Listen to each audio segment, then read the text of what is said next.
El conocimiento ayuda a la humanidad. Cada día la ciencia y la tecnología llevan a nuevas formas de ver la vida y el futuro. Cada amanecer nos sorprende con algo nuevo para el hombre. Ecos de la ciencia, despertando curiosidad. Muy buenos días, mis amigos. Hoy día lunes 19 de abril del año 2021.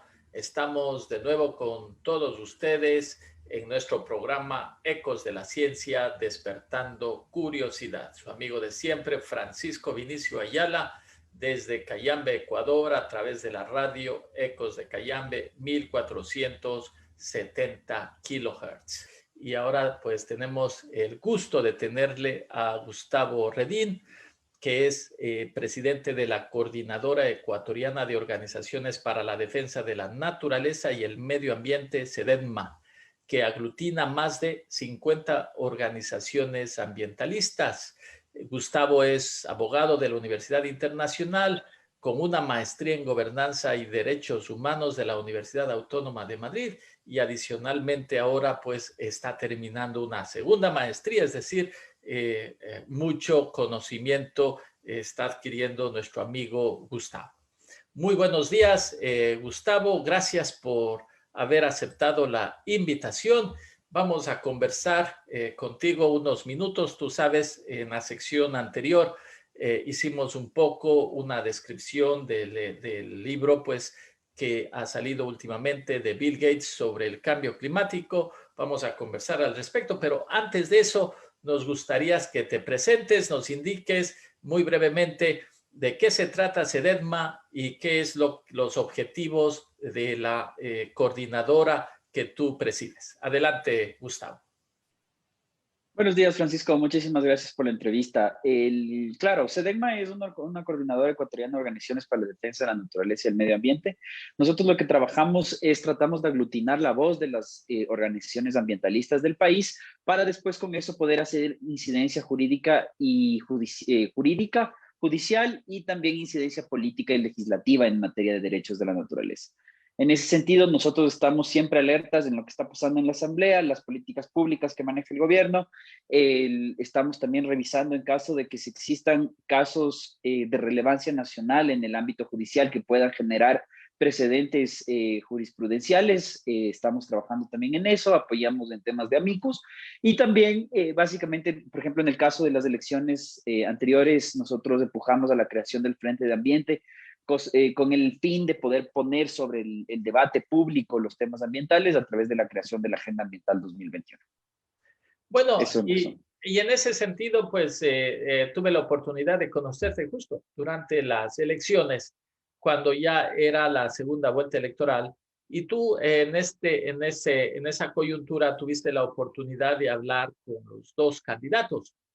Y pues ahora que ya tenemos el presidente electo Guillermo Lasso, un poco nos gustaría conocer cómo tú ves la relación, o primero, cómo fue la entrevista y básicamente cuáles serían los puntos que a ustedes les gustaría perseguir y que pues este nuevo gobierno pueda apoyar en lo que es el manejo del cuidado de la naturaleza y del cambio climático en Ecuador. Bueno, fue interesante el tema de la experiencia, al menos con respecto a la agenda ambiental. Ambos candidatos en la segunda vuelta nos abrieron las puertas, tuvimos conversaciones con ambos candidatos y en los cuales ambos candidatos se comprometieron a varias cosas. En el caso de Guillermo Lasso, el actual presidente electo, él se comprometió, nos envió un listado de compromisos muy interesantes, de los cuales me gustaría destacar algunos. Principalmente la prohibición la política de eliminar la minería a cielo abierto en zonas sensibles de biodiversidad y fuentes de agua, ya que eso de llegar a cumplirlo podría ser un cambio realmente significativo en la política ambiental que se ha venido llevando en el Ecuador durante los últimos 14 años, que representa un avance, en verdad, en el pensamiento de protección de los derechos de la naturaleza versus una consideración extractiva también en sopesar pros y contras al respecto.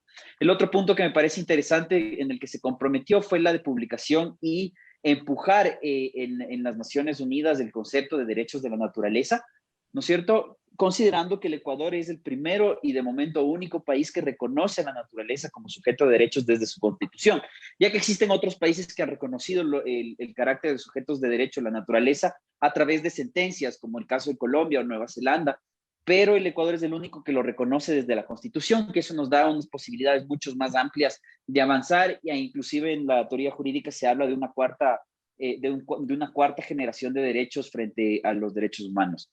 Entonces, ese es otro de los puntos en los que se compromete. Se comprometió también al indulto de defensores de derechos de la naturaleza que se encuentran judicializados o presos por el ejercicio de la defensa de los derechos de la naturaleza. Y en general se comprometió también a empujar o respetar y hacer unas veedurías en el caso del Parque Nacional Yasuní sobre cómo se llevó a cabo las concesiones petroleras, si es que estos realmente están generando frutos para el país o no, y de ser posible empujar una consulta popular con respecto al Yasuní, como recordaremos que se intentó llevar por parte del colectivo Los Yasuníes. Y hablemos un poquito de la minería a cielo abierto. Al momento ya hay digamos, explotación a cielo abierto y concesiones internacionales. ¿Qué va a pasar con ellas entonces? A ver, existe únicamente una minería, una mina a cielo abierto en operaciones, que es la mina Mirador. De ahí existen algunas concesiones con interés de explotación o que están en alguna fase del proceso, pero no se encuentran todavía en la fase de explotación. Nosotros defendemos la tesis que todas estas minas a cielo abierto no son rentables para el país a largo plazo. ¿Ya? No sé si ha escuchado usted sobre la teoría de la enfermedad de Holanda. La enfermedad holandesa trata sobre este proceso en el cual las producciones extractivas que generan una consolidación en un solo producto de exportación del país realmente terminan siendo una enfermedad y generan a largo plazo problemas y distorsiones en la economía del país. Eso es lo que nos ha pasado en el Ecuador con la época del petróleo. Ya estamos ahorita en un proceso de estancamiento y de crisis económica debido a que no hemos podido diversificar por la explotación petrolera. El Estado, desde que se enteró y analizado que la explotación petrolera viene a terminarse o está en procesos de acabar, ha puesto los ojos en la minería. Yeah. Ahora, el proceso de la minería es un proceso un poco engañoso, ¿no es cierto? Y tiene un discurso un poco perverso en el sentido de que considera la minería como la nueva fuente de ingresos para el Ecuador. Y aquí hay que poner dos puntos en perspectiva. Primero, el petróleo, ¿no es cierto?, generó, por más de 50 años, ha generado ingresos al país y no ha logrado sacarnos de su desarrollo, más bien ha ahondado en crisis económicas durante los dos booms del petróleo que tuvimos o posteriores a los dos booms del petróleo.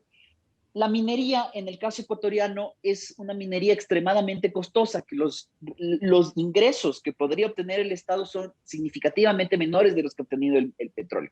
Si el petróleo en 50 años, con ingresos extremadamente altos, no ha logrado sacarnos de su desarrollo, ¿qué nos hace pensar que la minería sí? Entonces, ahora, el segundo problema más grande con el tema de la minería, especialmente el a cielo abierto, es que el Ecuador, a diferencia de otros países como Chile o Perú, donde existe minería y la minería de cobre es bastante fuerte, las minas del Ecuador se encuentran en zonas extremadamente sensibles, donde se encuentran espacios de biodiversidad súper altos. Consideremos que el Ecuador es el cuarto país con mayor biodiversidad del mundo. Entonces, con esas perspectivas, hacer minería en el Ecuador es realmente es una locura, porque estamos eliminando otras posibilidades. Deme un ejemplo, déjeme darle un ejemplo, por ejemplo, en el caso de Yurimagua, que es una concesión minera que se está dando, que se pretende dar en la zona de INTA. En el caso de Yurimagua, el lugar donde se va a dar la concesión minera, existen más de 150 familias que viven del turismo comunitario y del turismo de aventura y el turismo de naturaleza. Evidentemente, si es que se permite la explotación de Yurimagua, estas 150 familias van a quedar desamparadas y fuera del marco económico y sin un ejercicio económico, en el cual su ejercicio es regenerativo porque se basa justo en la protección de la naturaleza. Entonces, eso es algo que se repite en todos los casos de explotación minera en el país, ¿ya? Debido a nuestra alta biodiversidad. Otro ejemplo es, por ejemplo, la Fundación Hambatu tiene en su laboratorio, ya que ellos hacen investigación científica desde el punto de vista de biología, tiene en su laboratorio 2 muestras de ranas y especialmente de un veneno que generan las ranas, que esas 2 muestras de veneno de ranas podrían suplantar toda la explotación minera del país, debido a que se encontró debido a que se encontró en ellas una droga que puede generar que es mucho más eficiente que la morfina, sin los problemas o los problemas secundarios que genera la morfina de adicciones y demás, sino que más bien elimina eso y tiene una capacidad mucho más potente de paliar dolores. Entonces, bajo ese concepto, en estas 2 ranas que se las encontraron de casualidad, porque realmente ellos estaban haciendo investigación sobre el tema de cómo han evolucionado estas ranas, y de casualidad encontraron estos complejos activos. Imagínense todo el potencial de investigación científica que tiene la biodiversidad del país, debido a su alto número de biodiversidad que no conocemos. Ya. Entonces, bueno, y ahí viene un poco la siguiente parte del tema de esta entrevista. No sé si tuviste la oportunidad un poco de revisar el libro que acaba de sacar y publicar Bill Gates, y comparándolo y mirándolo con la agenda climática que SEDENMA está haciendo. Yo diría es como que quizás resumiendo de nuevo o los puntos de Bill Gates, dice, bueno, en realidad para poder salvar del cambio climático a la humanidad entera y para no llegar a la catástrofe final, todas las acciones que se están realizando ahora no son suficientes. Es decir, no llegan ni a un porcentaje significativo cuando sabemos que todo lo que estamos produciendo, toda la electricidad que estamos recibiendo, el cemento que estamos produciendo, el hierro que estamos produciendo, el plástico que estamos produciendo, el ganado que tenemos, todo nos está llevando a la emisión de gases, y que pues él lo que dice es que, entre otras cosas, además de la política pública que, por ejemplo, tú bien lo estás mencionando y estás persiguiendo, se requiere un cambio importantísimo en temas de investigación y desarrollo,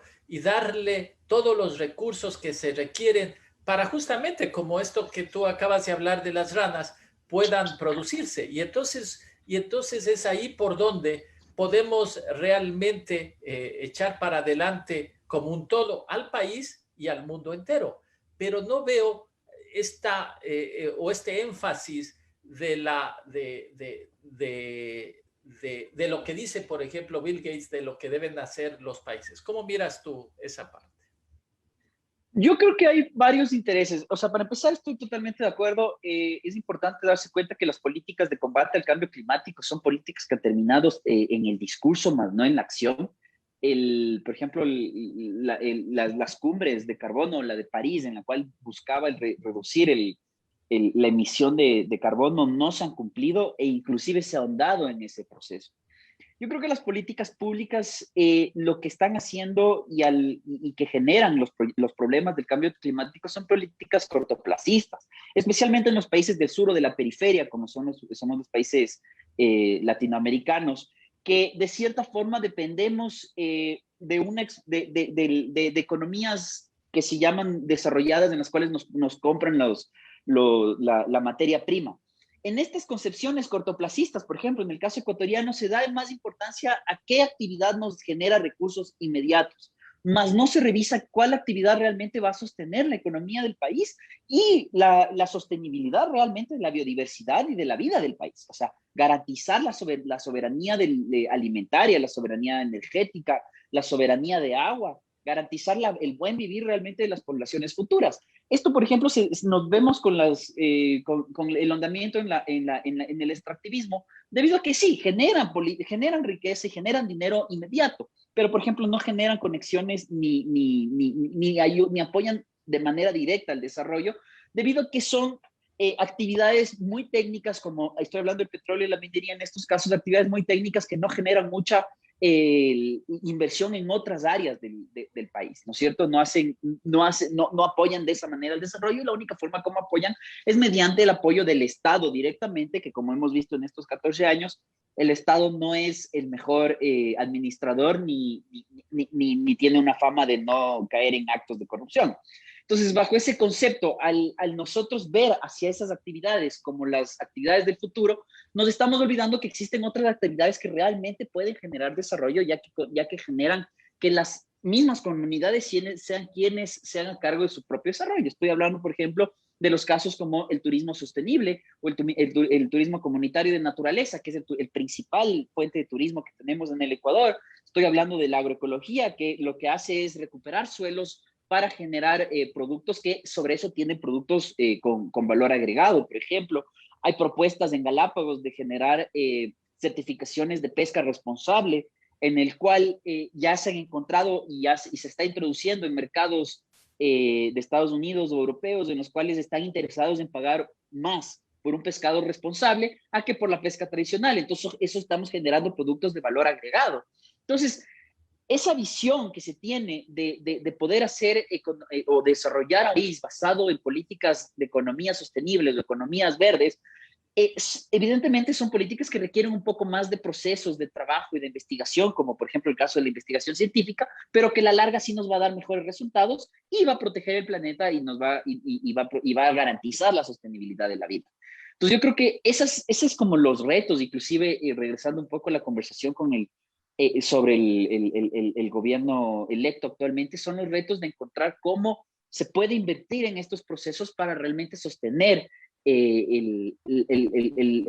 la sostenibilidad o la vida y garantizar la vida de los ecuatorianos versus la necesidad inmediata económica que se tiene, ¿no?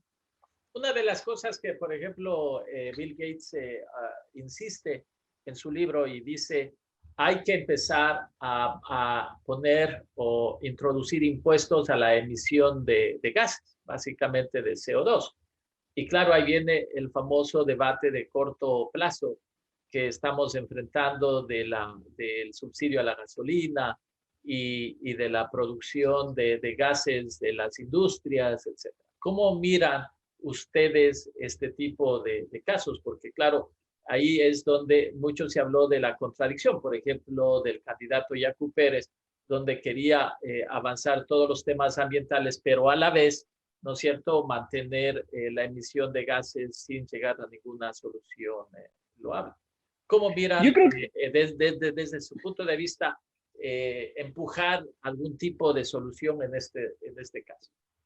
A ver, yo creo que hay que pensar, primero, para hablar de la contradicción aparente sobre el subsidio de la gasolina, yo estoy de acuerdo, existe ahí la necesidad imperante de eliminar los subsidios de las gasolinas, pero no se lo pueden hacer de la noche a la mañana, ni se lo puede hacer inmediatamente, debido a que también una política ambiental tiene que ir de la mano de una política de justicia social. O sea, a la final, no podemos olvidarnos que lamentablemente la política de subsidios ha sido una política del país que ha venido por muchos años, que ha generado ya una dependencia de los sectores más vulnerables de la población a este subsidio de la gasolina. Si bien la mayor parte del subsidio va a los sectores a los sectores con mayores ingresos, e inclusive al narcotráfico y a los demás males del subsidio, el eliminar el subsidio de manera inmediata, sin focalizarlo, va a generar un impacto muy grave en los sectores más vulnerables. Y el problema es que estos sectores vulnerables, si es que tú le impactas en $1, se ven realmente afectados y es gente que deja de comer, versus los otros sectores que realmente podrán ver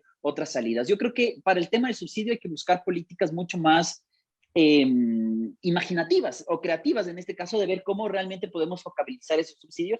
Y yo estoy de acuerdo que se debe eliminar los subsidios y que se debe generar impuestos a la generación de gases de efecto invernadero. Ahora, en este punto, y regresando una vez más a la idea del cortoplacismo, por ejemplo, se desperdicia las capacidades del mismo país que tenemos para el desarrollo de energías limpias. O sea, por ejemplo, no sé, todos conocemos los páramos del Ecuador que fluye el viento constantemente. Son lugares perfectos para poder desarrollar energía eólica, que es una energía relativamente limpia, que si bien tiene sus bemoles en el tema de deforestación por los materiales la materia prima que se necesita para el desarrollo, pero no genera destrucción de biodiversidad en el lugar donde se pone, no se hace, por ejemplo, una mega represa de hidroeléctrica que también genera daños ambientales, y peor aún, nosotros seguimos quemando gasolina, seguimos quemando diésel, seguimos quemando gas subsidiado para la generación de energía eléctrica. Otro punto con el tema de las energías es la energía solar. Somos de los países, todos los países que nos encontramos en el trópico, somos privilegiados porque tenemos un tiempo constante de energía solar y el Ecuador específicamente se encuentra más cerca del sol, por lo tanto puede recibir mayor energía en este proceso. Entonces, a la final son políticas que se deben encontrar hacia el cambio de la matriz productiva, que hemos escuchado esto por 15 años y no se han dado, en el cual se deba generar realmente un cambio de dependencia energética. O sea, el cambio está en dejar de quemar combustibles fósiles para tener energía y buscar estas energías limpias que ya existen. Existen en el mundo, que están muy desarrolladas y que se evidencia que pueden realmente generar estos procesos. Entonces, por ejemplo, regresando al tema del subsidio, se me ocurre, una vez que logremos desarrollar la energía eléctrica limpias en el Ecuador, se puede hacer un cambio del proceso de combustión de los vehículos, pensando en estos sectores vulnerables, a que en vez de sean a gasolina sean eléctricos, y ahí sí eliminar el subsidio de la gasolina. Entonces, son políticas que se tienen que pensar más a largo plazo, evidentemente, pero políticas que un país necesariamente debe caminar. Caso contrario, en las especulaciones más conservadoras del calentamiento global, se considera que de aquí a 50 años ya veremos los efectos nocivos del mismo, de los cuales ya los estamos viendo, solo que todavía no están en un nivel de impacto realmente que se pueda visibilizar de manera clara. Bueno, y claro, es decir, de nuevo, es el tema de las energías limpias van a funcionar si es que los subsidios desaparecen o si el gobierno de alguna manera establece algún tipo de incentivo. Pero para ir completando esta pequeña entrevista, y pues muy interesante tus pronunciamientos, es ¿qué es lo que SEDENMA va a empujar como prioridad? Ahora, pues hablemos del primero o segundo año ahora que comienza el nuevo gobierno. ¿Cuál va a ser, digamos, los temas de mayor interés y de prioridad para la coordinadora de estas organizaciones ambientales? A ver, los temas relevantes que nosotros tenemos en la mira actualmente son hacer cumplir algunas sentencias que ya se encuentran en firmes dentro del sistema judicial. En este caso, por ejemplo, tenemos la sentencia ¿cómo es la medida cautelar prohibiendo la minería en toda Esmeraldas? Algo que no se ha cumplido, ¿no es cierto? Pensamos presionar también de la mano con uno de los ofrecimientos que nos dio el presidente electo Guillermo Lasso, en el cual mencionaba pelear duramente en contra de la minería ilegal. Es uno de los procesos en los cuales nosotros queremos empujar para que se realice.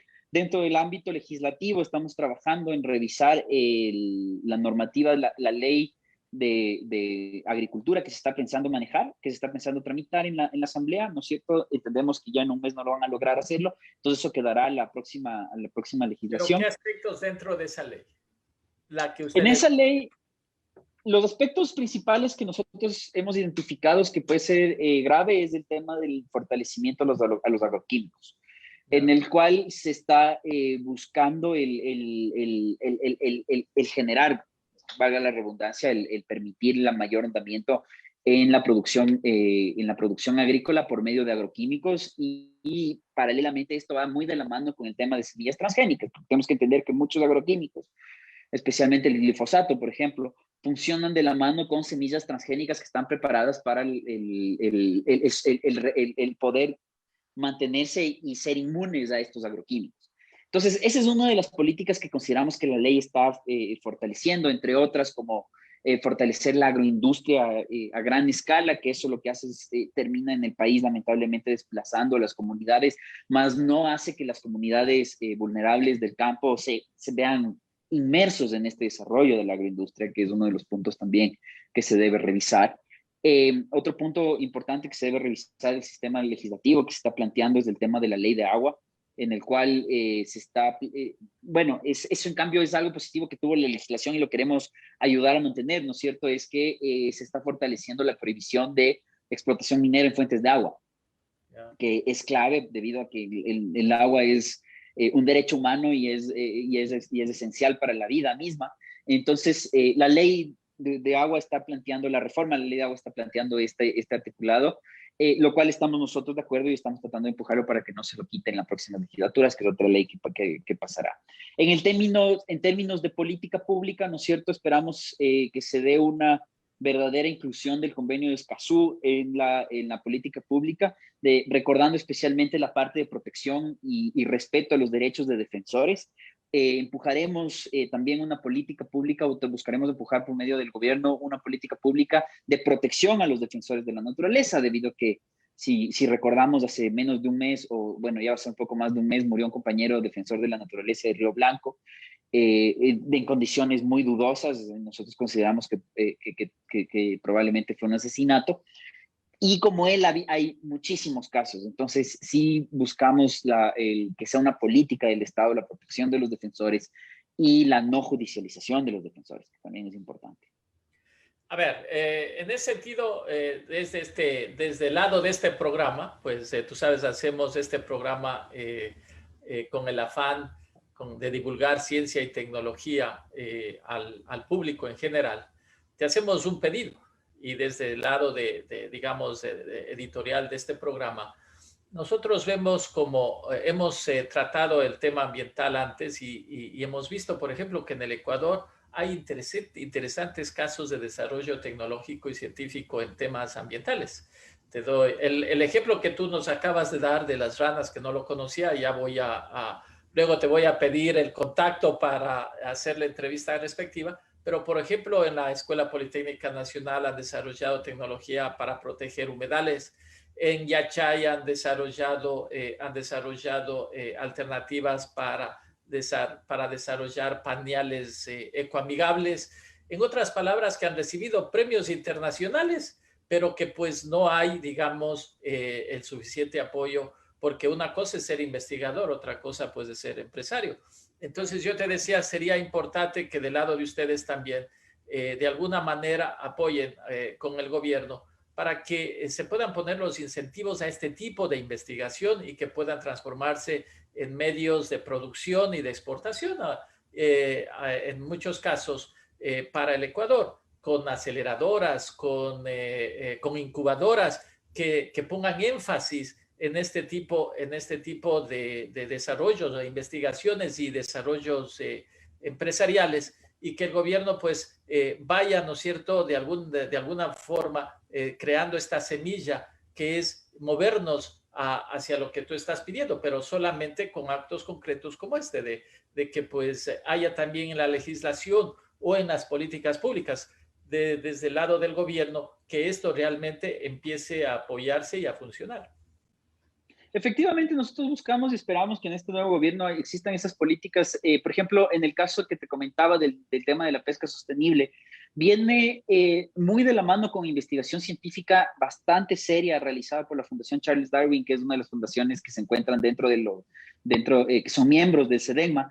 Ellos han realizado estudios muy profundos y profesionales en relación a cómo realmente se debe hacer una pesca sostenible en Galápagos. Entonces, por ejemplo, ese es un ejemplo muy, muy interesante de cómo la ciencia se conecta con las políticas ambientales, ¿no es cierto? Porque ahí tenemos ciencia atrás en el cual hay investigación científica que te demuestra cuáles son las rutas de migración de los peces, cómo se deben hacer, cuáles son las épocas de fecundación, cuándo son las épocas de reproducción, y dentro de estos procesos, cuándo es la época en la cual se puede y dónde se puede pescar de manera sostenible. Entonces, una vez que generas esa investigación, puedes generar la política pública de decir, ok, de esta forma se hace la pesca sostenible y se genera una certificación de pesca sostenible, que debe ser una política pública del país, empujarla hacia que esto se transforme en una fuente de ingresos para el país mediante una exportación de producto con valor agregado. Entonces, ahí hay una conexión muy interesante el tema de la ciencia con las políticas públicas de desarrollo sostenible. Similares con el caso de Hambatu, que realmente ellos tienen un problema de financiamiento. O sea, ellos están buscando, están golpeando puertas de laboratorios, universidades internacionales y demás, que quieran ahondar en la investigación científica sobre estos productos encontrados en las ranas. porque claro, su tecnología y sus recursos son limitados en función de poder llegar a desarrollar de lo que ya encontraron, que se puede mostrar, que se ha demostrado que puede ser una droga potente para la ayuda al ser humano, realmente terminar siendo en una droga medicinal que pueda ser vendida y distribuida. Entonces, yo creo que esa es una parte de las políticas públicas que hacen falta y que sería muy interesante que pasen en estos próximos años, en el cual se pueda conectar la ciencia con la protección ambiental y con el desarrollo del país. Bueno, eso es lo que también todos esperamos y como te digo, es súper importante porque lo interesante que vamos encontrando es que en Ecuador igual se está haciendo ciencia muy interesante, pero claro, se queda muy limitada por eso, por la falta de apoyo o la falta de una política seria y muy bien dirigida a aprovechar, aprovechar estos conocimientos que se van ganando para que a la final el país vaya mejorando, vaya progresando y no solamente eso, en la dirección correcta, en la dirección que el mundo espera. Ha sido grato tenerte, Gustavo. Esperamos tenerte después cuando ya vayan avanzando el gobierno, ya sea para ver y alertar o para supervisar, quizás no supervisar, pero sí para mirar si es que realmente se están dando las promesas que pues el nuevo gobierno ha hecho. Muchas gracias por estar en este programa, Gustavo. Muchas gracias, Francisco, por el espacio y estaremos a las órdenes en caso de que requieran que nos presentemos a una entrevista. Esperemos que sea para felicitar las políticas positivas del gobierno, más que para criticar. Exacto, todos esperamos lo mismo. Muchas gracias. Ha sido la entrevista de la semana con Gustavo Redín, presidente de la Coordinadora de Organizaciones Ambientales del país, SEDERNA.